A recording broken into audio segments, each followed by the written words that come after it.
Okay, then here a video on nodes. Working with nodes can be sometimes frustrating, but we cannot do without them. Each design is made up of, uh, or each object is made up of a lot of nodes. And the best thing to with creating your designs, use as little uh, nodes as possible, because we can manipulate the segments in between quite a bit. So I've deleted here this text. So first, a few things about the nodes.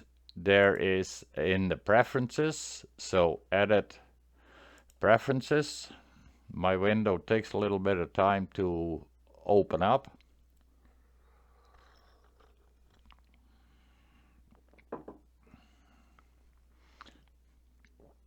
And why this is, I don't know. This just started happening recently, but anyway. So here we are in the preferences, and then in the tool section, and then the node tool. And there is one setting that says here, deleting nodes preserves the shape. I use it as deselected because most of the time if we are deleting a node, we want to change the shape in a certain way. So I always have that deselected, and I can show you for a moment on how it behaves in this way. So I have that deleting nodes preserves the shape. So I'm selecting here this random shape here, and I select my node and I go and delete it. And as you can see now we have a curve on the line, and that curve has been created with these handles.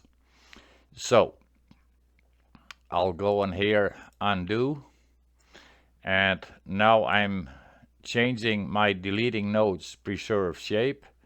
I will deselect it,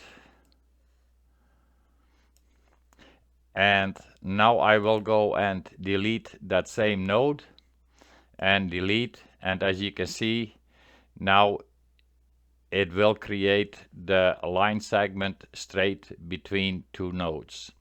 If we still need a curve on there, we can easily go and drag that line segment. We can drag it out to wherever we want it, and we can manipulate these handles in whichever way we want in order to line them up. So I'll go and go back to where I had that node again. So that is one part. Then there is also, now I gotta think for a moment. I think it is in this one. Let me see here.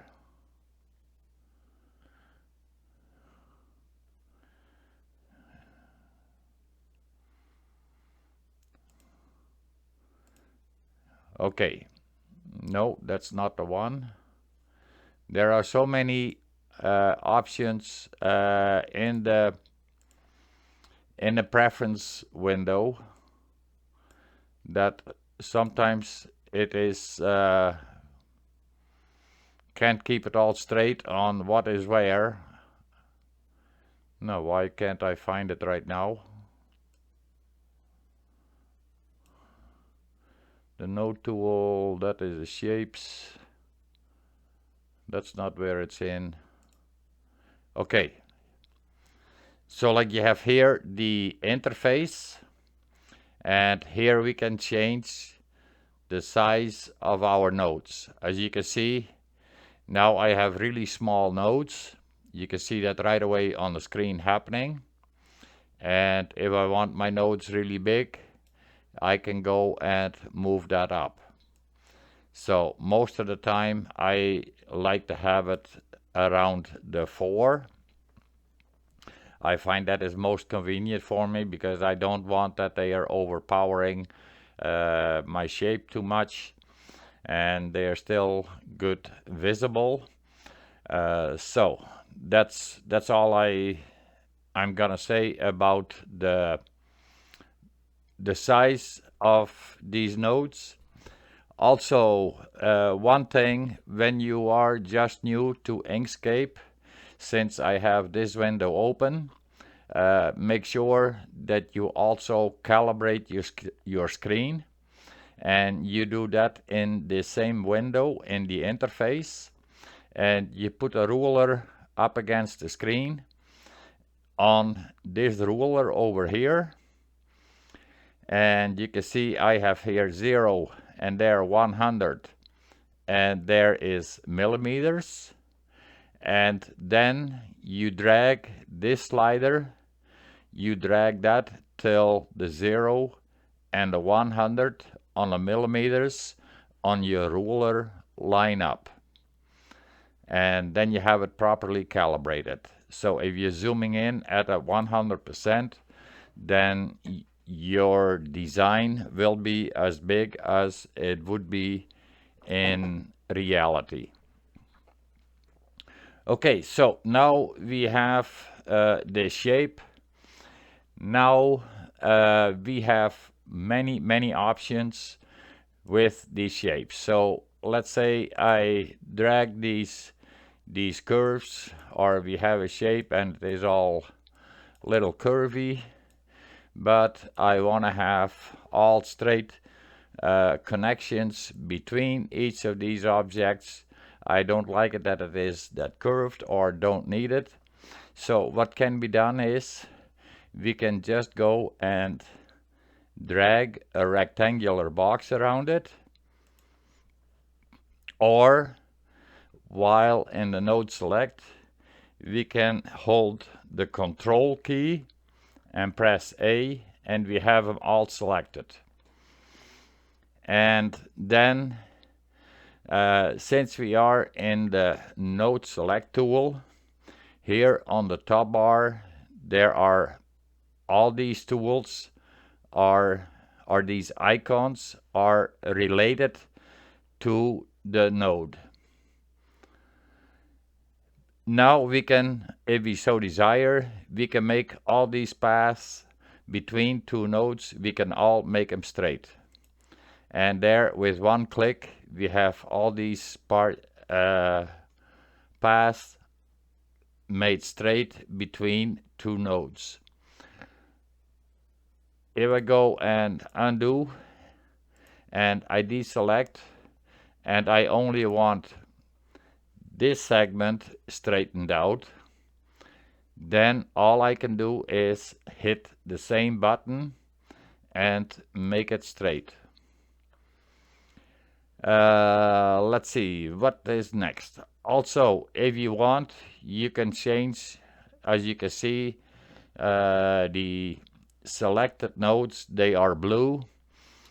If you so desire, that it takes doesn't take much, but then you can change an Inkscape file, and you can set them up as a different color. That is also possible. Then we can also add curve handles, so it will create the handle, even though that is a straight path, it will show the curve handle. Also, we can, as you can see on the selected node, it will show the handles, but we can also go and turn all these handles off, and we do that with this button, and that is show the Bezier curves curve handles. As you can see, now I'm selecting a node, but I do not see any of the curve handles. As soon as I select this button, I will see the curve handle. Also, you will see that I am seeing a little red line following the path. That is also, if I so desire, I can turn that off by here, or if that then still doesn't show, then I will still have to go back into the edit preferences, and then we have to go back to the node tool again.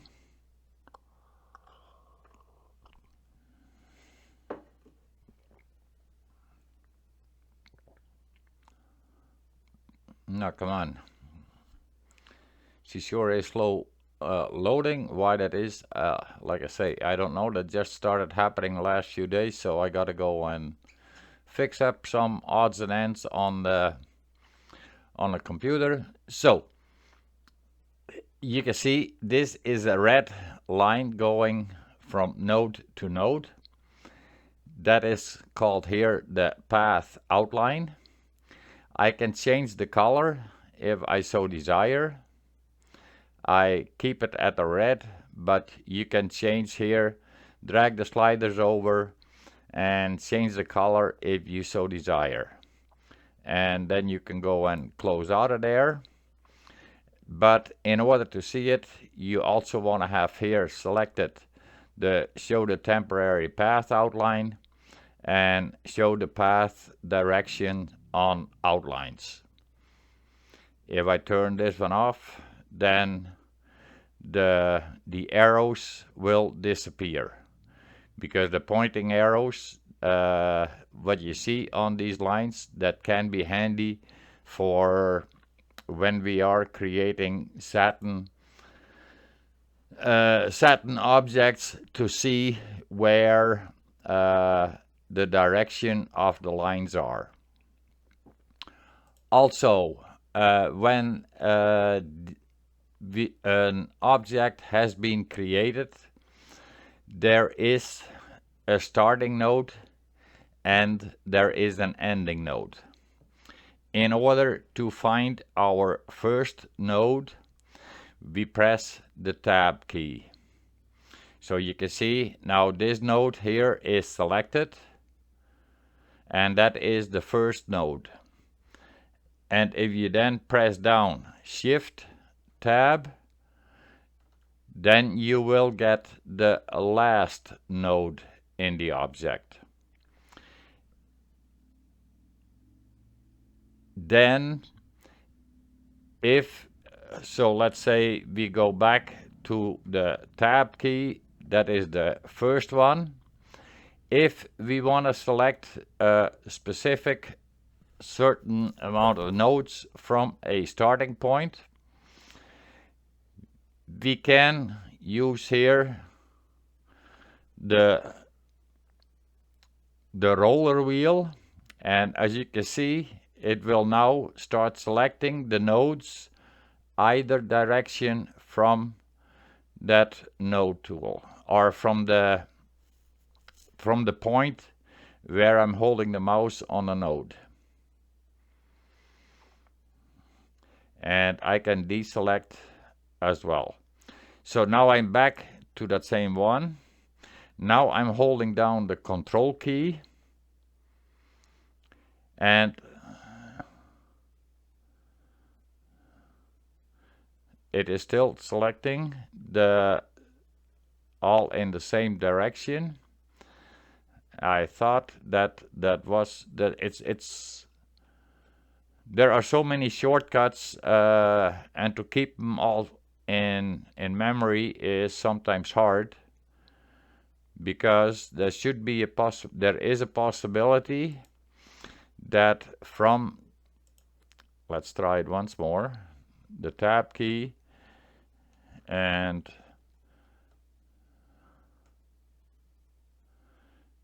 no, either time it's going the same direction. So if you want to continue in a certain direction,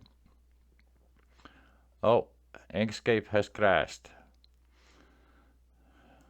Okay, well, we'll reopen Inkscape.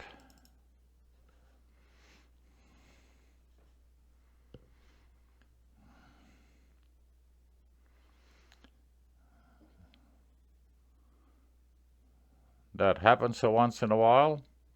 One advantage what we have with Inkscape, we never lose much work because it makes automatic backups.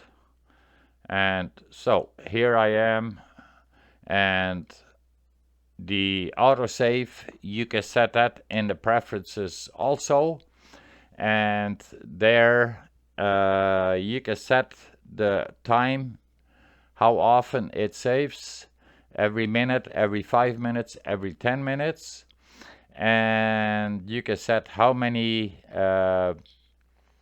files it can back up. I think mine is set at about 30, so it will make 30 times every 5 minutes. It will create a backup, and so you never lose a lot of work. Okay, then also, no, now we go select.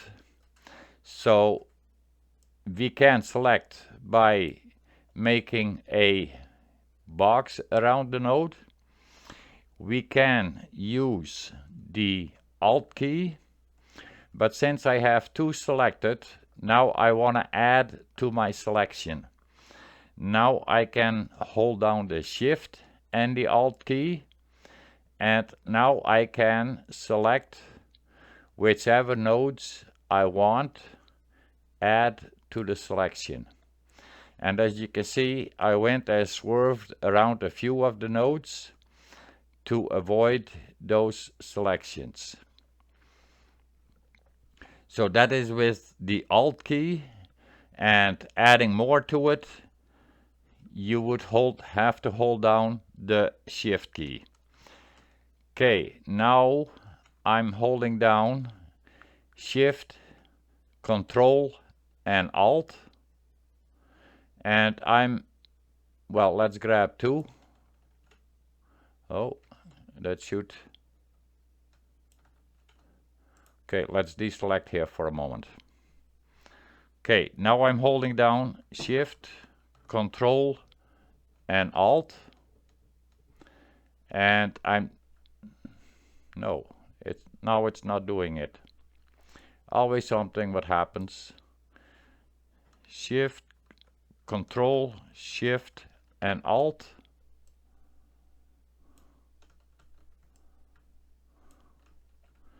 No, for some reason, because I should be able to select, and if I'm dragging a box on it, that I get an inverted selection. But for some reason, okay, let's try Control Alt. Okay, there we go. So, as you can see, I don't have all my shortcuts straight either, because the thing is, I don't use the feature too often. But now you can see, I'll deselect for a moment, and let's do that once more. So, holding down Control Alt, the Alt key, that gives us the opportunity to go and draw the red box around it. And with the Control key, it will then select the non-selected nodes within that shape. So now we come to another part. So now we can drag these nodes into a different location if so needed. Then also, when When we have nodes selected, let me see here. I'll take here a few nodes and they are selected.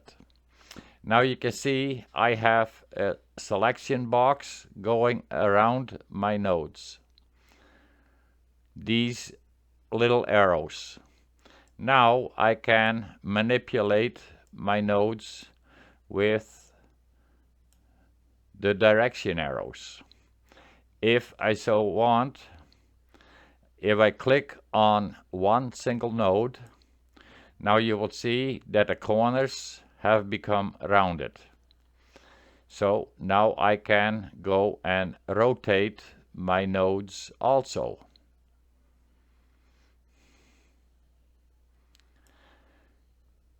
If you do not see these little arrows, there is an icon here with the 4 little arrows.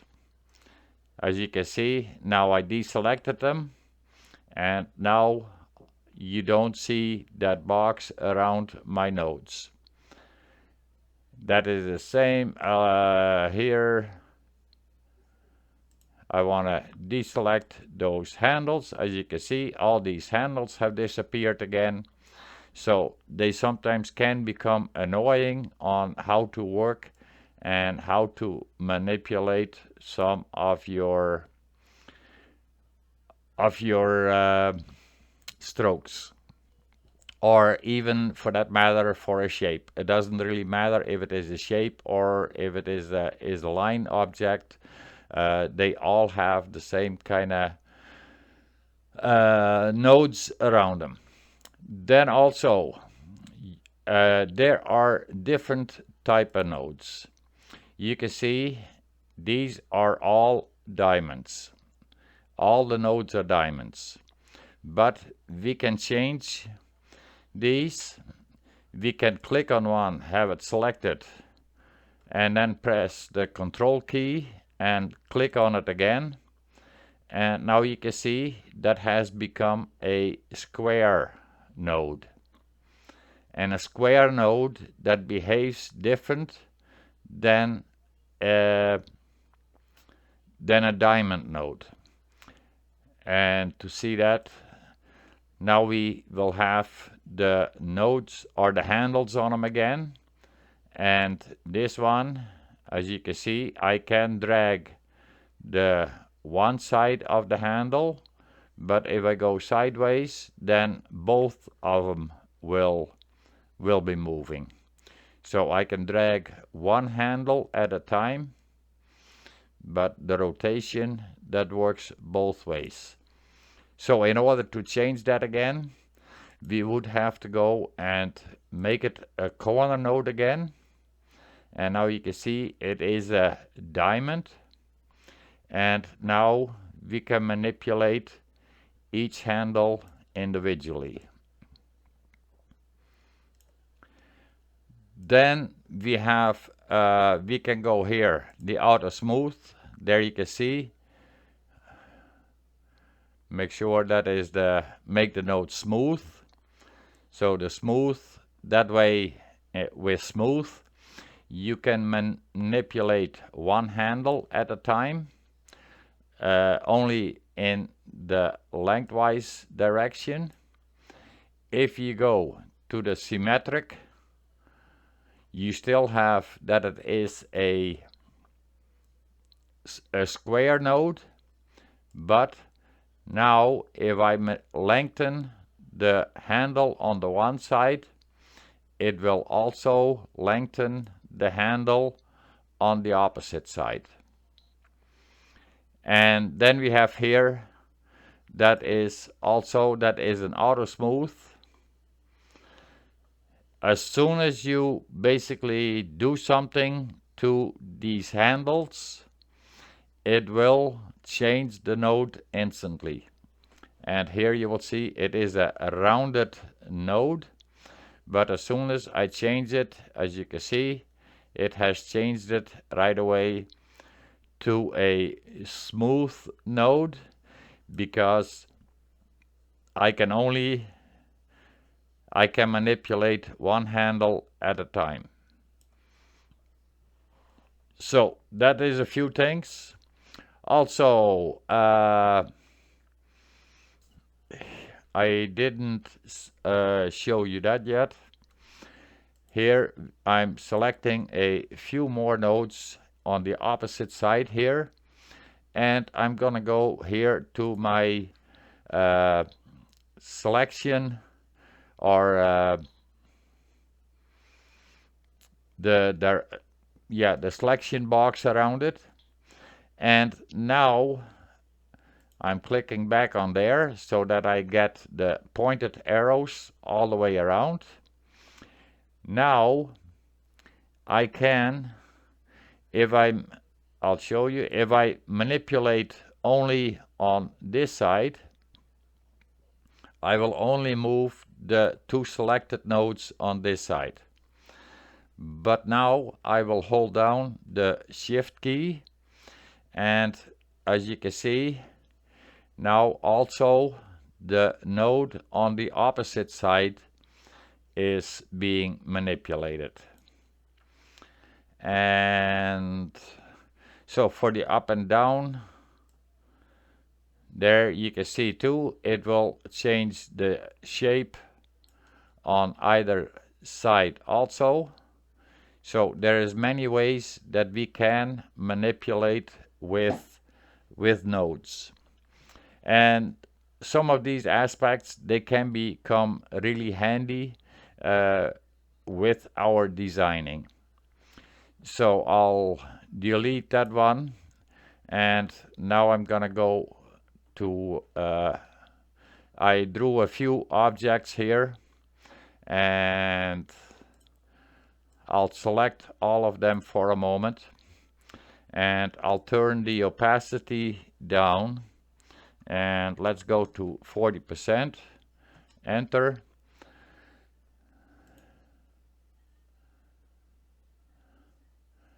And I thought, no, okay. So with designing, when you are creating your shapes, sometimes it is handy to set the layer opacity down to fairly low opacity. That way you can create your objects, and the advantage of it is that you can see where all the overlapping is. As you can see here, there is overlap. That's why you see the different colors.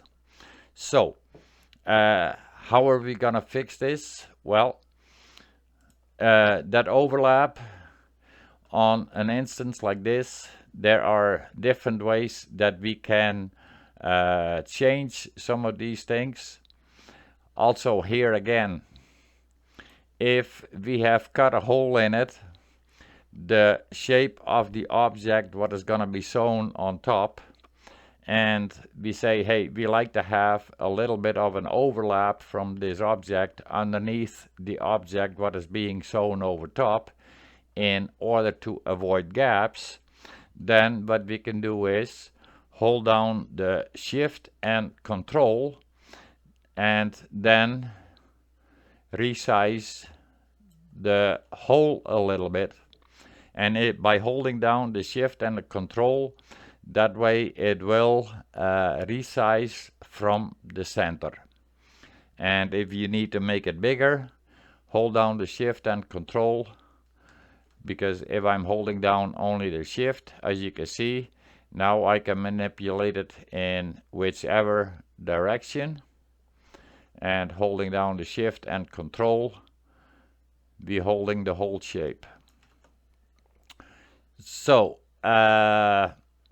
then what I also find advantageous is I'll go and group these objects for a moment together. So we'll put them in a group, and so now I have deselected. Now in order to select an object, as you can see, with the selection button, we instantly, and it selects the group, but not the object within the group. So in order to select it with the selection button, we need to go and enter the group by double clicking on it, and now I can select my individual object. But so now I have deselected again, and I'll just, for that matter, I'm selecting here the layer. So now I'm going to my node select tool, and I'm selecting my object. And as you can see, I have my object selected inside the group. If I want to have the selection, then I can go and press the space bar. Now I have the selection handle, so I could go and resize it, and pressing the space bar again, I'm back in the node position again. Or you can press the, if you have the selection, and if you want to go to the nodes, then all you need to press is the N key, and that will give you the node selection.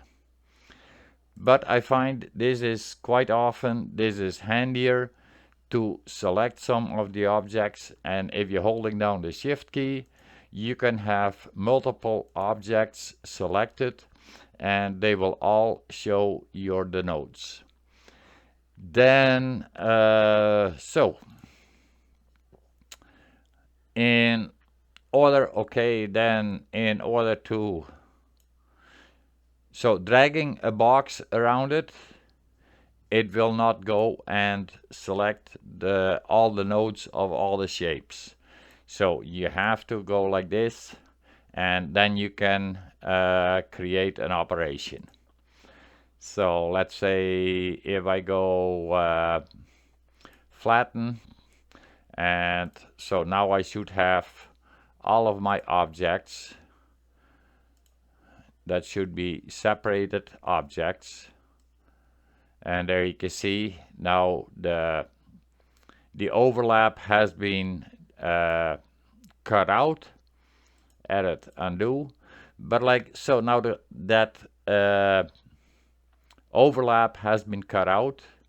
But now for the embroidery, we would want to go and create a little bit of overlap, and most of the time we create the overlap with the bottom layer. So now what we can do is we can just like that, and we can take some of these nodes, and as you can see, I can manipulate my nodes just like that. I can drag that one over, and I can drag that one, and I can go and with the Alt key I can grab these three, and I can move them down, and there you can see you can manipulate a lot of the nodes with a few minor. Oh, sometimes it is annoying to get away from the selection box, and then we can just like that, and we can place it in the right position so that we have right away some overlap. Okay, so there's many ways that you can play with the nodes. Make yourself familiar with these tools. Also, for adding more nodes, if you want to have a node, so I'm gonna turn off that adjustment box. If you want to have nodes right in the center, in between two segments, then you can click here on the plus button, and that will create a single node. Now that we have 3 nodes here selected and we click the plus button again, it will create a node right in the center. And there you can see, there we have the extra nodes created. Also, if you want to move a node in a specific location, each node has got an X location and a Y location. And that can become time consuming, but if you so need, I will go and enter here a value of 200 and press enter, and there you can see now that node has moved into that location. Also the X, you can see here, if I'm dragging a guideline over, you can see that is at a 93. So if you want to have that at specifically at 93, then enter. So that way you can real specific place specific nodes also. Then what can be done? Node, you can join two nodes. So if I'm selecting these two nodes and I'm gonna go hit here the join selected nodes, now those two nodes have been combined. I can go here, the second button, that is the break path at selected node. Now they are broken up again, but as you can see, there is not a line segment in between. So if you would apply a stroke, so if I'm applying now a stroke to that object, you can see that the stroke does not go all the way around, but the fill object is still there. So be aware of that. This can sometimes be advantageous in certain aspects, but if you so need to, we can select these two nodes, and here this button, there you can join the selected end nodes with a segment in between. Then now I'm selecting this line segment, and with this button you can delete the segment. There you can see the segment has been deleted between those two nodes. Let's see, I think I pretty well have covered most of the aspects of working with nodes. So there are quite a few advantages of working with nodes, and the more you get used to it and play with it, the easier it becomes on how do I manipulate my shapes. And yeah, it will make digitizing quite a bit easier if you master the nodes on how do they work and how can I get what I want. Okay, I'll leave it at this, and we'll see you soon again, and happy digitizing.